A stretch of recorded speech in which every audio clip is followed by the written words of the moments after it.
제가 바보였습니다. 평생 남 속인 적 없이 살았는데 이렇게 당할 줄은 몰랐습니다. 더 부끄러운 건 제 딸까지 그 여자 편을 들었다는 겁니다. 우리 가족 전체가 홀딱 넘어갔습니다. 딱 한 사람만 빼고 말이죠. 안녕하세요. 은혜 여사입니다. 오늘은 제가 읽다가 한참을 멍하니 앉아 있었던 사연을 가지고 왔습니다. 황혼에 찾아온 따뜻함이 처음부터 끝까지 치밀한 거짓이었다는 걸 뒤늦게야 알게 된 분의 이야기입니다. 이 사연을 들으시고 나면 주변에 혼자 사시는 부모님이 떠오르실 거예요. 그리고 오늘 꼭 전화 한 통 드리고 싶어지실 겁니다. 아직 구독 안 하신 분들 지금 바로 구독 버튼 눌러주세요. 그럼 오늘의 사연 시작하겠습니다. 제 이름은 김재원입니다. 올해 73입니다. 35해를 공직에서 보내고 정년퇴직한 뒤로 아내와 둘이 조용히 살았습니다. 경기도 외곽의 조용한 아파트였습니다. 베란다에서 산이 보이는 곳이었습니다. 아내와 저는 거창하게 사는 사람들이 아니었습니다. 주말이면 근처 공원을 걷고 저녁이면 같이 텔레비전을 보다 잠드는 게 전부였습니다. 그게 좋았습니다. 그걸로 충분했습니다. 아내는 2022년 봄에 먼저 떠났습니다. 간암이었습니다. 진단받고 9달 만이었습니다. 38년을 함께 살다 보내고 나니 처음 몇 달은 어떻게 버텼는지 모르겠습니다. 밥을 차려도 혼자 먹는 밥은 넘어가질 않았습니다. 아내가 쓰던 컵이 그 자리에 있는데 손이 가지 않았습니다. 늦은 밤에는 거실에 앉아 불도 켜지 않은 채 그냥 있을 때가 많았습니다. 아무것도 하기 싫고 그렇다고 잠도 안 오고 그냥 어두운 곳에 앉아 있는 게 편했습니다. 저는 원래 감정 표현을 잘 못하는 사람입니다. 아내가 살아있을 때도 사랑한다는 말 한 번 제대로 못 해봤습니다. 그냥 묵묵히 옆에 있는 게 사랑하는 방식이었습니다. 그런데 그 사람이 없어지고 나서야 알았습니다. 제가 그 사람 없이는 아무것도 못하는 사람이었다는 걸. 밥을 어떻게 차리는지, 세탁기는 어떻게 돌리는지, 청구서는 어디서 내는지 다 아내가 해줬던 일들이었습니다. 처음 몇 달은 그냥 먹을 것 사다 먹었습니다. 편의점 도시락을 먹으면서 이게 뭔가 싶었습니다. 딸이 자주 들렀습니다. 아빠, 밥은 먹었어요.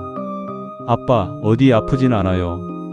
그렇게 물어봐 줄 때마다 고마우면서도 딸이 돌아가고 나면 다시 혼자였습니다. 딸은 결혼한 지 8년 됐습니다. 사위는 중소기업에 다니는 과묵한 남자입니다. 말이 많지 않지만 성실한 사람이라는 건 알고 있었습니다. 그렇게 3년을 살았습니다. 그게 제 노후인 줄 알았습니다.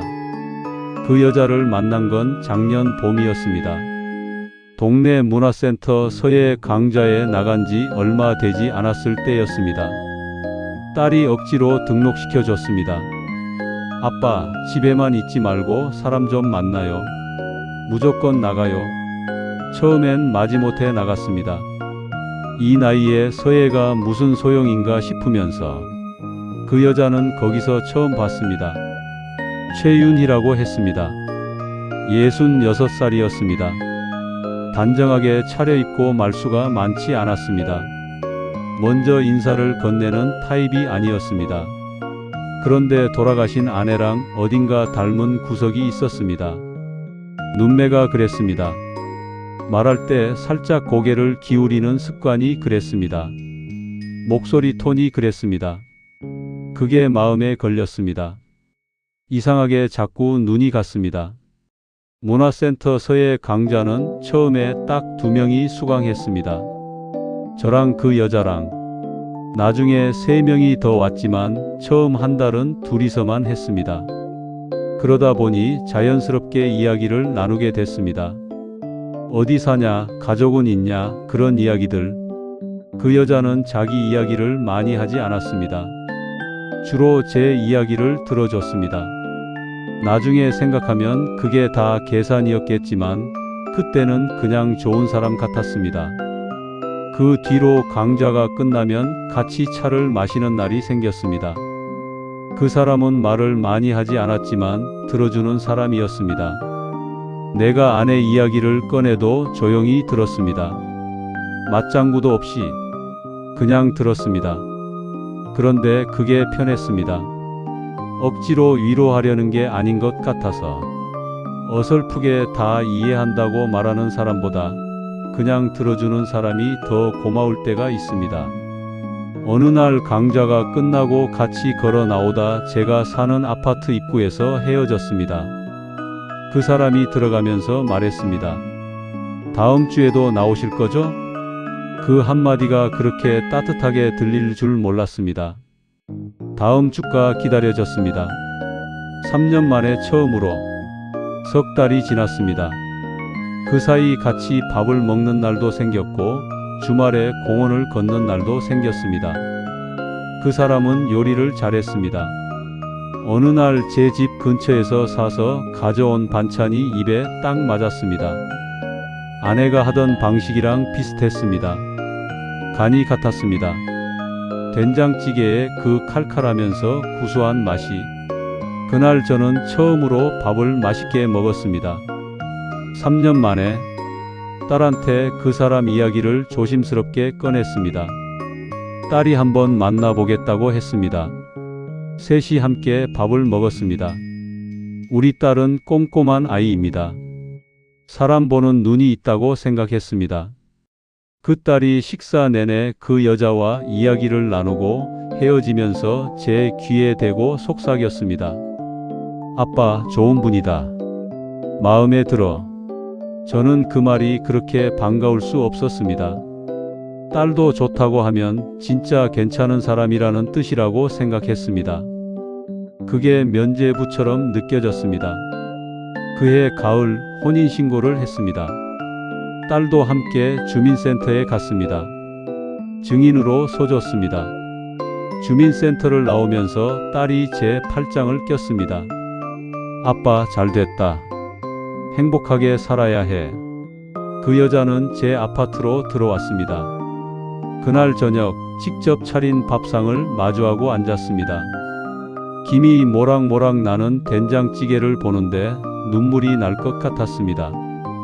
오랜만에 집이 집 같다는 생각이 들어서였습니다. 그날 밤 저는 오랜만에 불 켜진 거실에서 잠이 들었습니다. 그런데 2달이 지났을 때였습니다. 그 여자가 조용히 말을 꺼냈습니다. 제 전 남편이 병원에 빚을 좀 남겨놓고 갔어요. 부끄러운 얘기인데 솔직하게 말씀드리는 거예요. 얼마냐고 물었습니다. 5천만 원이라고 했습니다. 이자가 붙고 있어서 빨리 정리해야 한다고 했습니다. 저는 잠깐 망설였습니다. 그런데 그 눈빛이, 부끄러워하는 그 표정이 진심처럼 보였습니다. 아내 사망보험금과 퇴직금을 모아둔 통장이 있었습니다. 2억 3천이었습니다. 평생 아껴 모은 돈이었습니다. 제 노후 전부였습니다. 거기서 5천을 꺼내줬습니다. 5천만 원을 보내고 나서 처음엔 다음 날 바로 확인 연락이 왔습니다. 고맙다고, 정말 고맙다고 했습니다. 목소리가 떨렸습니다. 저는 그 목소리를 들으면서 잘했다고 생각했습니다.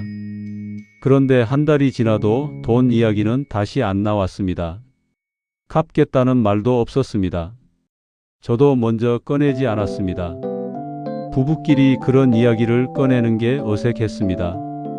지금 생각하면 그게 함정이었습니다. 돈을 주고 나서 아무 말도 안 하면 다음번이 더 쉬워지는 겁니다. 그 사람은 그걸 알고 있었던 거겠지요. 그게 시작이었습니다. 한 달 뒤 이번엔 그 여자 딸이 찾아왔습니다. 40 초반의 단정한 여자였습니다. 엄마한테 많이 부탁드린다고 인사를 했습니다. 그러면서 자기 사업체가 자금이 급하다고 했습니다. 3천을 빌려줬습니다. 한 달 뒤에 갚는다고 했습니다. 그 다음 달에는 부동산 이야기가 나왔습니다. 좋은 물건이 나왔는데 조금만 보태면 우리 노후에 도움이 될 거라고 했습니다. 딸한테 말했습니다. 딸은 뭐라고 했겠습니까? 아빠, 부동산은 잘 모르겠지만 새엄마 판단 믿어봐요. 나쁜 분 아니잖아요. 딸도 그 여자를 믿었습니다. 저도 믿었습니다. 그렇게 5달 동안 나간 돈이 총 1억 7천이었습니다. 그 여자는 매번 이유가 달랐습니다. 전 남편 빚, 딸 사업, 부동산 계약금, 의료비. 그런데 매번 그 눈빛은 한결같았습니다. 부끄럽지만 솔직하게 말한다는 그 눈빛. 저는 그 눈빛을 믿었습니다. 아내를 닮은 그 눈빛을. 이상한 낌새를 처음 느낀 건 딸이 아니었습니다. 사위였습니다. 사위는 원래 말이 없는 편입니다. 모임에서도 잘 나서지 않고 집에서도 조용한 사람입니다. 그런데 어느 날 딸한테 조심스럽게 물었다고 합니다. 여보, 아버님한테 돈 나간 게 좀 많지 않냐고. 딸은 처음엔 대수롭지 않게 넘겼다고 합니다. 사위가 처음 이상하다고 느낀 건 제가 딸한테 부동산 이야기를 꺼냈을 때라고 합니다. 딸이 아빠, 새엄마 판단 믿어봐요 했는데 사위는 그 말을 듣고 잠이 안 왔다고 합니다. 그날 밤 혼자 핸드폰을 켰습니다. 그 여자 이름, 나이, 사는 곳, 딸한테 들은 정보를 하나씩 검색해 봤습니다. 처음엔 별 이상이 없었습니다. 그런데 전 남편이라는 사람 이름을 넣어 봤을 때였습니다. 부고 기사가 나오질 않았습니다. 사망 기록이 없었습니다. 사위는 그때부터 본격적으로 파고들었습니다. 지인 중에 법률 쪽에 있는 사람한테 조용히 물어봤습니다. 그렇게 혼자 한 달을 움직였습니다. 딸한테도 저한테도 아무 말도 하지 않고 결과는 충격적이었습니다. 전 남편이라는 사람은 이혼한 전 남편이었는데 아직 살아 있었습니다. 병원 빚은 존재하지 않았습니다.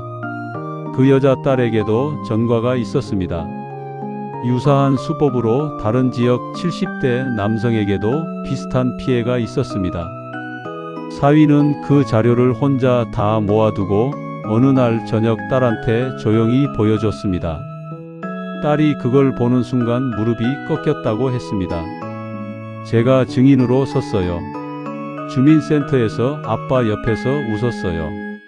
딸은 저한테 전화를 못했다고 합니다. 어떻게 말해야 할지 몰라서. 어떤 말을 해도 아빠 마음이 얼마나 무너질지 생각하니까. 그 대신 사위가 직접 경찰에 신고했습니다. 고소장도 사위가 혼자 써서 냈습니다. 그날 딸이 저한테 왔습니다. 눈이 다 부어 있었습니다.